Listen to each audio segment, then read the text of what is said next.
Hi, everybody. It's me, Jackie, again, and I'm back with Alpha 1 COPD, lungs, liver, and hope. And I'm here with Susan. Did I have that right, Susan? Yes. Okay. And I'm going to let Susan share I'm sorry, COPD journey with us. So whenever you're ready, Susan, go ahead. Okay, so my journey might be a little bit different than some people. In 2007, 2008, I was diagnosed with emphysema after a bout of pleurisy, and my doctor did some x-rays and then informed me that I had it. Said it was in very minor stages at that time. So I wasn't symptomatic. I didn't have a lot of symptoms, so I was going along with my life fine until my primary, when I went into my well visit, asked me if I would like to do a lung scan or a lung CT scan because the Cancer Association and the Radiology Association the Lung Association were making it available for a very low cost. And so I had smoked for many years, and she said, "Would you be willing to do it?" And I said, "Absolutely." So I went and had it done, and they found something suspicious in my right lung. And then I went for a PET scan after that, and it turned out that I had lung cancer. My goodness. Wow. Glad So you, I had it yeah. wow. I in the right upper lobe, and they couldn't just go in there and, take the piece out. They had to go in and take the whole upper lobe because it was next to my heart. Wow. So I was lucky because it was 1A and they took my lymph nodes. It wasn't in my lymph nodes. So I was very lucky. And that was in January 2017. So Wow. all my scans have been good, but what it did was it exacerbated the COPD. So now I've Yeah. got multiple issues going on because of that.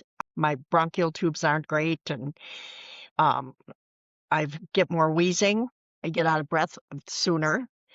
Um, but I'm not on oxygen, and I know that probably is in the cards eventually. Yeah. So I feel like I don't know, I feel like I've been very fortunate and blessed that I'm still here, but I got involved with the COPD Foundation, about 3 years ago, Nice. and I decided to become a state captain, and Tom Kruger, who's a very good friend of mine, we have been advocating for a lot of different things. We do some projects together because he's in my neighborhood, and I went to Washington this last March and advocated with our representatives for the SOAR Act, Nice. and is very meaningful to do this. So Yes. my thoughts are I do it for people that can't, the ones that can't get there, the ones that can't advocate. They can't get on an airplane because they're on oxygen all the time. And that's what my mission is right now because I'm able to do it. So I do it for them and I do it for myself. So it's kind of my story. I got to go in September with the Alpha One Foundation and was, got to go and advocate for SOAR and the John W. Walsh Act. I totally understand how you feel about how it's so, I don't even know how to explain it. I've never been before, and that was the first time I had went, and it was just, it just was wonderful to be able to do that, like you said, do it for others who aren't able to. So, great, thank you. Yeah.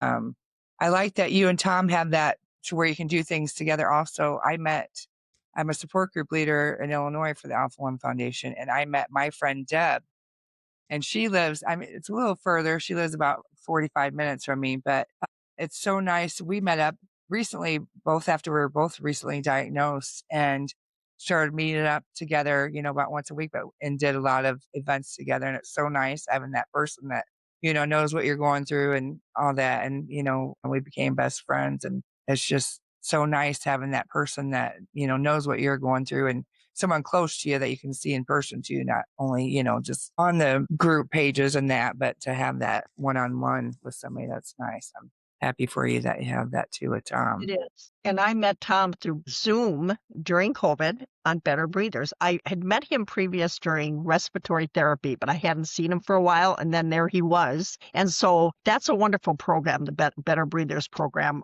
support group, because they really get information to you if you don't know it. And Yeah. you're with people who understand, and it's all different types of COPD. You're right. So It's really a wonderful program. It And I is. can't say enough about respiratory therapy and Better Breathers. Right, that's wonderful.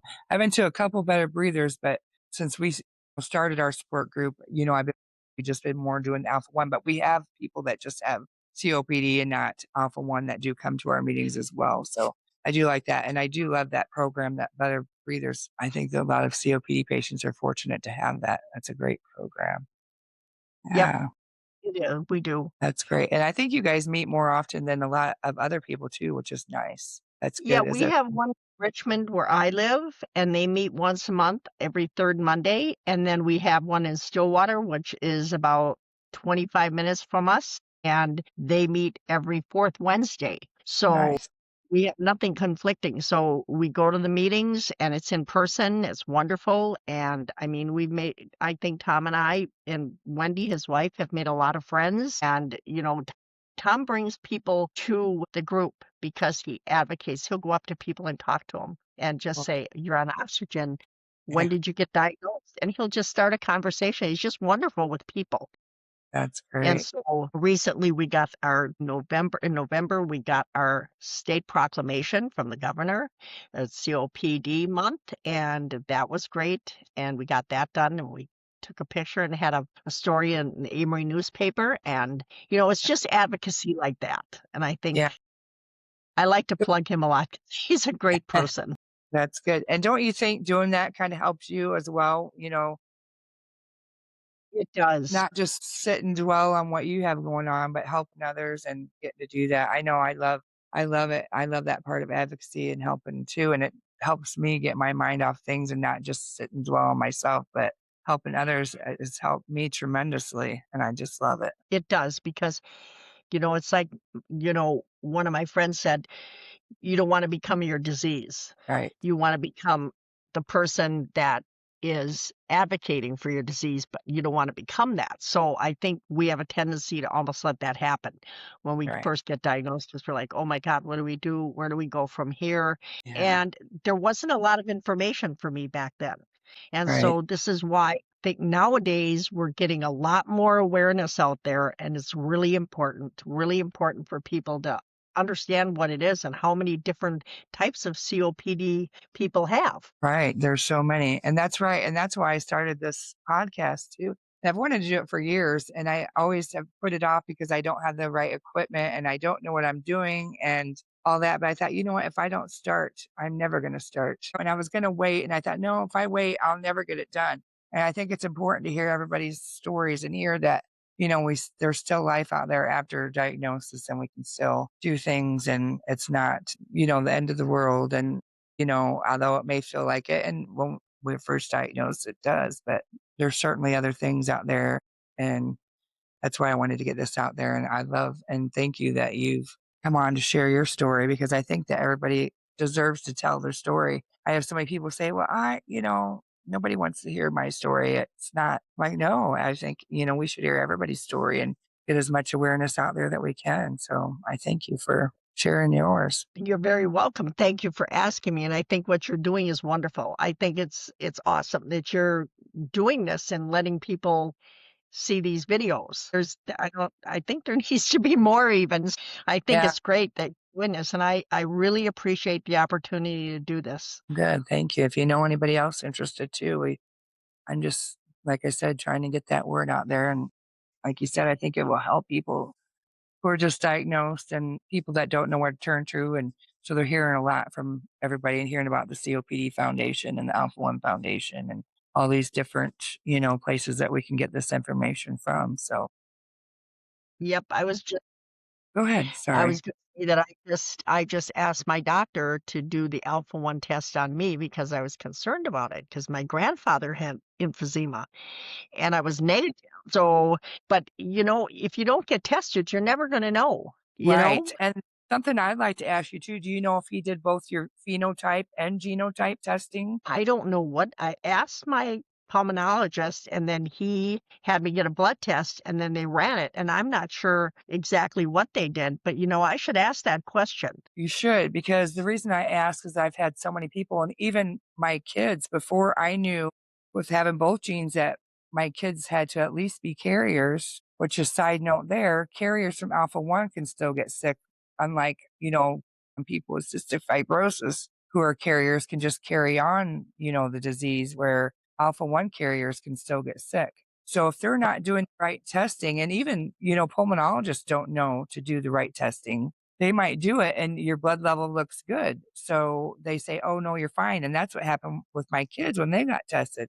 They said, oh, they're fine. Well, they didn't do both types and they're all carriers and had to be because I have both the bad genes. So that's kind of some more awareness I've tried to get out there to make sure that everybody's getting that phenotype and genotype testing, and that there are tests available at the Alpha 1 Foundation and through Grifols. That's free testing that will send a test kit to your home. The I've Grifols seen one is an easy swab, but I don't think that does the rare.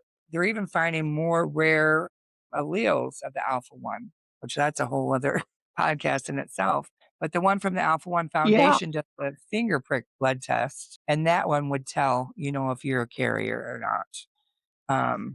I've been making sure to try to tell people to make sure they're getting that, both the phenotype and genotype testing. I I'm don't glad you know said if you that you're did that. tested though, because a lot of people don't think, and they're like, well, I don't have symptoms. I mean, I don't have family history or, whatever, but, they might be the first in their family to, show symptoms. There's people who have Alpha 1 that don't show any symptoms whatsoever. Yeah. Yeah, my grandfather was very, he had a very bad, he passed away about 3 years later, but back in the 70s, there was no real treatment for it, and he used to just go to the window and open up the window and just try to breathe in the air, and he was just so, and I remember that, and I remember he had emphysema, so Yeah, my mom said her grandma had asthma, of what they knew of asthma, and she said she knew that she had asthma and had a hard time breathing. Well, she ended up passing when she was leaving church or going to church, going up the stairs. I forget which one it was, but she ended up having a heart attack. Well, oh probably my. having that Alpha 1 and that lung disease probably did that extra work to her heart, without having any treatments or anything to do about it. So, yeah, that always makes you wonder. So, Does. It affects other organs, and I have a heart condition, and so it's like, I'm thinking, "Well, maybe this is the problem," because my family's had multiple things. yeah. Maybe this you I would know? maybe either, like, ask your doctor, like you said, or even order one of the tests through the Alpha One Foundation. I can send you the link later for that too, and Oh, that I'll would be actually great. link them both in the when I post this video on YouTube, I'll post that in the links as well for those, so everybody else will have that.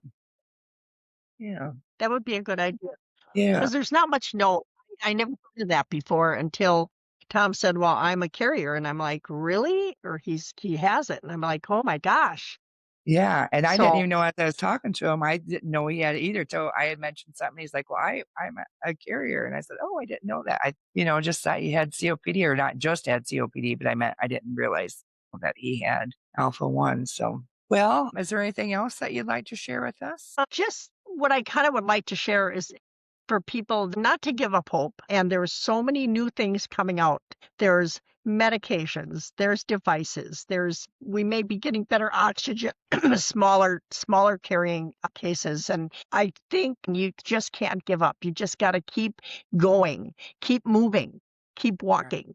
Do whatever you can to keep moving, because right, when you stop moving is when you start feeling depressed and you start falling down that rabbit hole, and you don't wanna do that. So keep moving because you're gonna make it through it. right, right. Would you have anything else to add to that for anyone that was just recently diagnosed? There's a lot of information out there. The COPD Foundation, the American Lung Association, they have so much information anymore. You just need to go look for it and find it, and that way you'll know where you're at. And Better Breathers groups, look for those. There's some in every state, every city. Look for those for a support group. There's Zoom chats for lung problems and different ones you can look up, and just don't give up, push forward and get your information so you know where you're at and not where you think you're at.